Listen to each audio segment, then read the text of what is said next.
Well, it happened. You guys made it happen. Samurai Cop 2. It's out, it's available, and I've watched it. So, let's talk a little bit about Samurai Cop 1 before we get into that. Now, if you guys have been watching me since Obscura Slipper Presents, you already know a little bit about Samurai Cop. This was one I did just before my 100th episode. But if you haven't watched it, Samurai Cop is an amazing piece of so bad it's good cinema. One of the best so bad it's good movies, I would say. It's one that I can rewatch several times and it's still funny. And in fact, I rewatched it just before I watched the second one because I kind of have a bad memory, so I want to make sure, you know, there was nothing in this that I missed or I forgot before I watched this one, and it was a good thing too, because there were some things I probably wouldn't have understood. But Samurai Cop 1 is about two cops, Joe Marshall and Frank Washington? They're fighting the Katana Gang. The titular samurai cop is Joe Marshall. He gets with the ladies, has a mankini, fights the bad guys, and wins the day. And that's sort of how that movie went. It was partially made because the director, who has since passed away, was just a huge fan of Robert Z'Dar, who played the second-hand man to the main boss Fujiyama in the first movie. Who are you? I'm a cop. He just really loved the Maniac Cop movies, which starred Robert Z'Dar, but he didn't really talk in those, so he decided to put him in his movie with a huge speaking role, which could have gone pretty badly pretty quick, but luckily Robert Z'Dar could step up to the challenge. I will bring you his head and I will place it on your piano. So, we're not here to talk about the first one anymore, we are talking about Samurai Cop 2. How did it hold up? Well, there's a lot to talk about. I have made a list of pros and cons for Samurai Cop 2. Let's start with the pros. The movie includes more actual samurai stuff, which is kind of lacking in a movie called Samurai Cop. You got the katana sword, the katana gang, you got mentions of samurais, but you don't have a lot of actual samurai content going on here. It's very much people who are not familiar with what samurais are all about. And I'm not sure if the people involved with the second one are any more knowledgeable, but they're at least able to bullshit their way through it. So they do include more of that kind of stuff, so it does feel more like a samurai type movie. One of the big rumors about the original Samurai Cop was that the star, Matt Hannon, who now goes by Matthew Carados? Forgive me if I'm pronouncing that wrong. One of the rumors was that he was dead, and they were going to make the movie with Mark Fraser, who plays Frank, as the lead because they thought that he was dead. And when he came out of the woodwork and they found out that he was alive, then the movie became about the Samurai Cop again. And so they kind of play with that through the whole thing. That's even in the tagline. They thought he was dead, he's just cooling off. You and the legend back together again? Legend? From what I hear, most people just thought I was dead. So they have jokes about that throughout the whole movie, and it fits the plot pretty well, and it's a pretty funny bit of self-aware humor that isn't too in-your-face about it.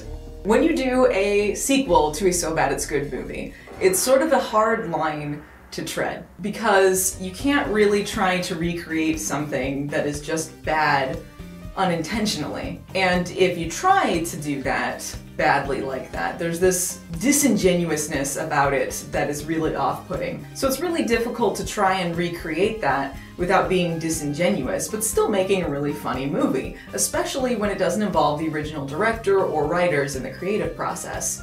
They don't try to be so bad it's good, for the most part. It feels like they're trying to do their own thing with it, and I think that's a really good decision on their part. The movie doesn't have a ton of references to the first one. It's a lot less than you would expect, but when they do reference it, it is funny. And it's not wacky or over the top, except for when it's needed, and I think that's probably the way that they should have played it. Most of the actors from the original one have not been in a lot of things since, but they've actually improved since then, I think. I thought the acting in this was a step above what was going on there. Maybe because they have a different director and less bizarre dialogue, but whatever the case is, I thought that they put in some pretty solid performances. And they have a ton of the actors from the original one back in this. It's kind of amazing. You've got Gerald Okamura, who I love in whatever he does. The guy who played Fujiyama, who was only in this and the original. You got the woman who played Peggy, who was also in Vampire Cop, if you recall. And some surprising ones you wouldn't expect, such as the waiter and the guy who got his arm cut off. You know, 25 years ago I lost my arm, but I was given a new life. On top of all of that, you have an all-star cast of actors from So Bad It's Good movies that I recognize and I love to bits. You got Mel Novak, who you might remember from Vampire Assassin or Pocket Ninjas. I've heard he's also in a Bruce Lee movie I have not seen. The mom from A Talking Kid? The lady from the Maniac Cop movies. Cashew? No, thanks. I love my nuts. And Joe Estevez as the police captain. I heart Joe Estevez. I just wish the world for him. Joe Estevez is one of the greats. All of his scenes are really funny. It's a send-up of the captain from the original movie, so a lot of the time he's just gonna be screaming and cursing, and it's amazing.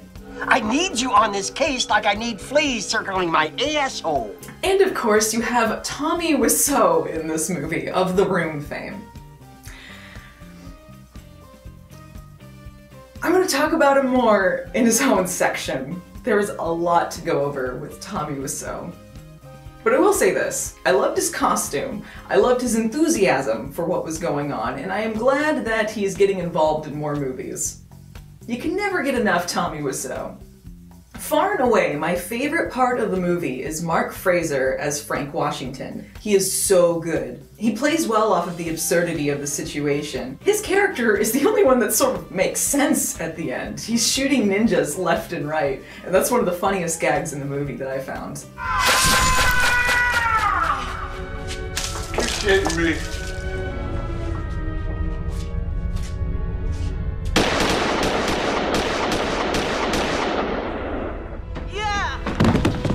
He gives 110% into his performance, and there was not a single moment with him that I did not like. Even in his more serious parts, he kicks ass.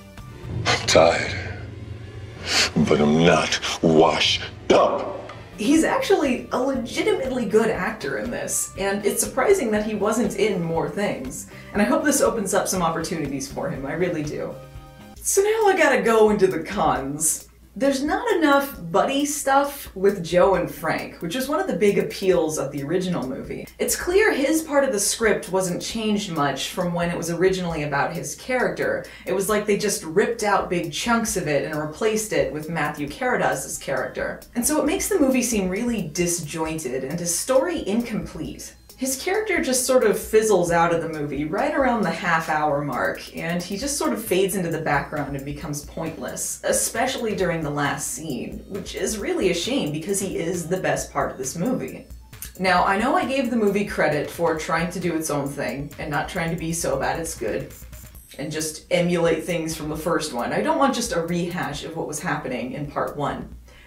However, it doesn't feel like it's in the same universe as the first movie. It has this hyper-stylized look that I don't really understand, and it doesn't seem to fit the tone or the look of what was going on in part one. It's super orangey and overexposed, and it makes it really, really hard to look at. It is really ugly at times. I felt it really would have made more sense if they'd done sort of like a send-up to 80s movies, kind of like what Kung Fury did. And there are parts of it where it seems like maybe that's what they were trying to evoke, but it doesn't quite get there.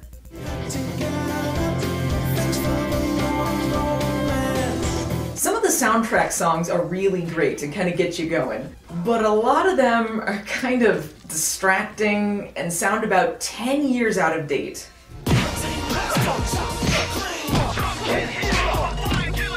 Fujiyama, who was the villain from the first one, is back in this. And it's surprising that the guy was only ever in these two movies, because he actually is a good actor. But they get rid of him super, super easy, and it's a really disappointing conclusion, especially for a movie called Deadly Vengeance. It doesn't feel like there's any sort of reason for it to be Fujiyama. There's no acknowledgement at all from the characters that he's the same guy from the first one, or that he's still alive after being shot point blank in the chest. Frank, you alright, man? Yeah. It feels like there should have been something going on with him and Frank, since Frank killed him, but he doesn't really seem concerned with any of that.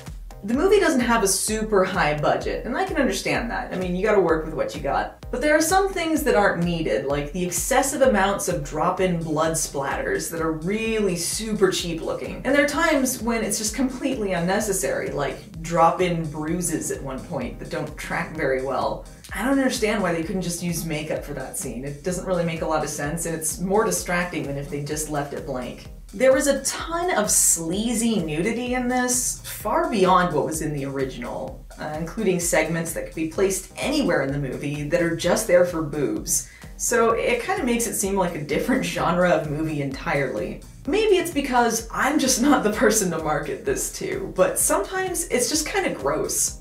The fight scene with Biling inexplicably makes her and Joe seem like lovers, and it makes you feel like you missed something. Okay, all of that stuff aside, here is the #1 bone I gotta pick with this movie. I don't know what's going on!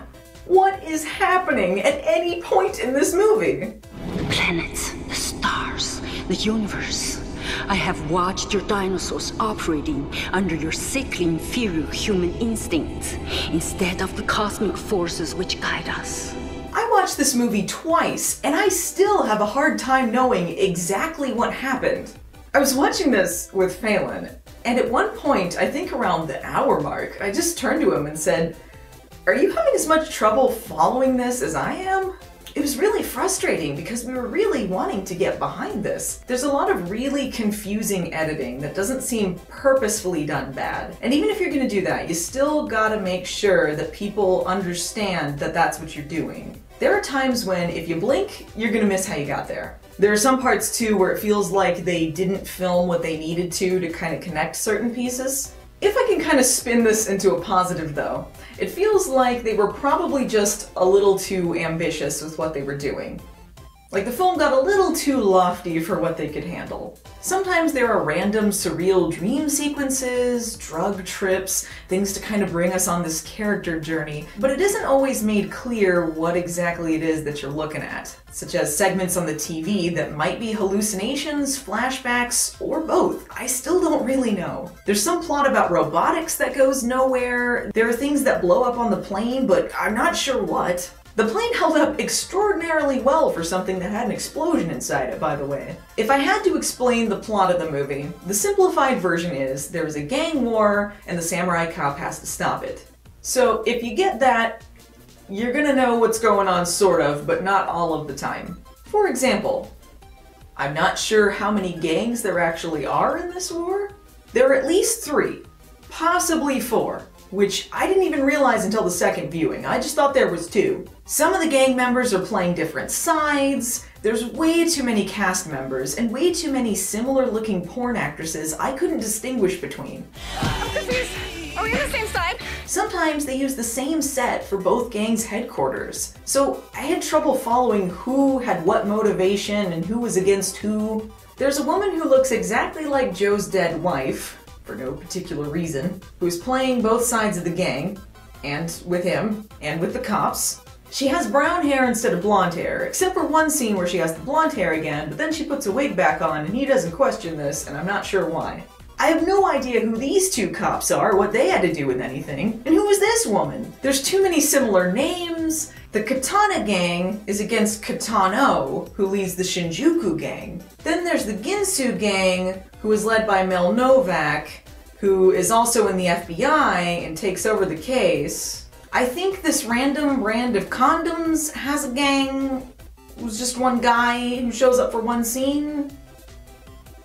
On top of all of that, you have this plot about Fujiyama having these dream sequences that Joe Marshall is the chosen one, and Bai Ling's character is the anti-chosen one. There is a plethora of long speeches and exposition dumps by people who you need subtitles to understand. So I think the information is there in the movie. I think all of the pieces are there, it's just really hard to excavate them from these giant dumps of exposition and confusing editing and excessive amounts of characters. It's a mess. Just this whole big mess. You wouldn't think that the sequel to Samurai Cop would be that complicated, but it is super intricate. No one can stop me, but I can stop myself. But I will not stop myself, Joel. on all the planets! And also we have Tommy Wiseau. This is rough, I'm not gonna lie. It was a rough watch. Tommy Wiseau is a double-edged sword. He can make your movie great, but he can also bring you down. And that's a little bit of what was going on here. It's obvious he has on goggles so he can read cue cards and the like, and that's not surprising if you know anything about Tommy Wiseau. It's really hard for him to memorize lines. But he is so unintelligible, I barely have a grasp on who he was and what happened with his plot. Which sucks, cause he's the final fight.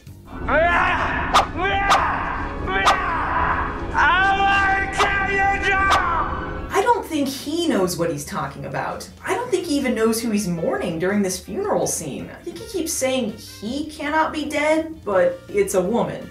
The woman sitting on the chair, I think? At her funeral? I don't know. I still laughed at the room callback scene, whatever.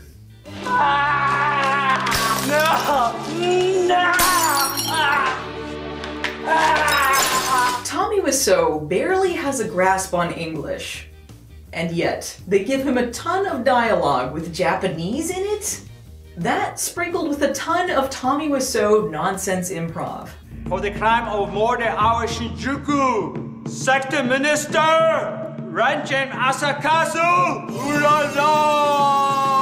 There's no sort of character to translate for him, which I think was probably a necessity, unless you have the time to really try and squeeze a usable performance out of him.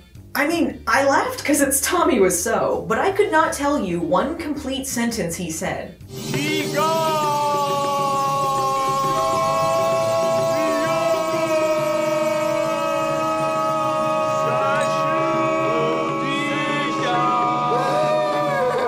What the hell was that? I have no fucking idea. Suddenly we have a reveal that the dead girlfriend is part of his gang, and they're actually the good guys, for no discernible reason that they can give us. And also, she and Tommy Wiseau are brother and sister, and then they make out? Another problem that I had was that the titular samurai cop isn't actually very funny. And that's not a dig at Matthew Carradine, it's just the movie doesn't make a lot of attempts at comedy, which would be fine if the movie was actually really awesome, but it's just okay when I can make out what's happening. I feel like I'm watching a bad action movie from the early 2000s, not a follow-up to Samurai Cop.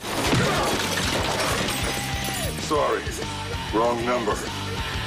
But I don't want to end this on a downer note, I really don't, because this is a movie that I do want to root for. It's so wonderful that a Kickstarter was successful with this, but they were able to get back so many people from the original who were such good sports about it and put in solid performances. And I believe that hard work should be supported. So even if the movie was a bit of a disappointment for me, I still feel like it was worth the watch just for curiosity's sake, and I do think that the actors should be commended.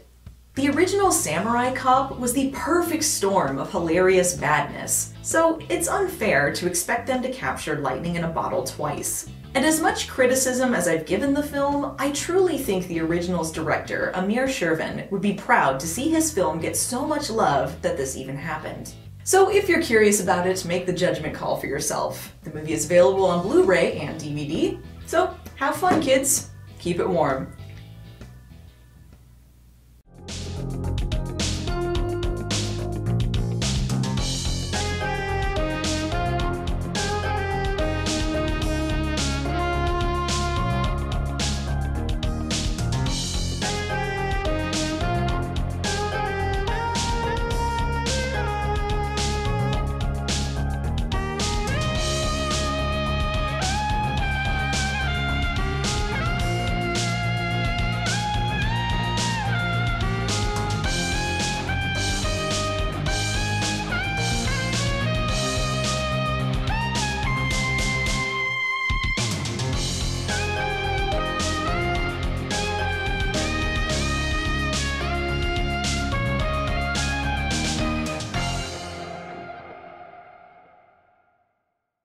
You are special. He is special. He's the specialist.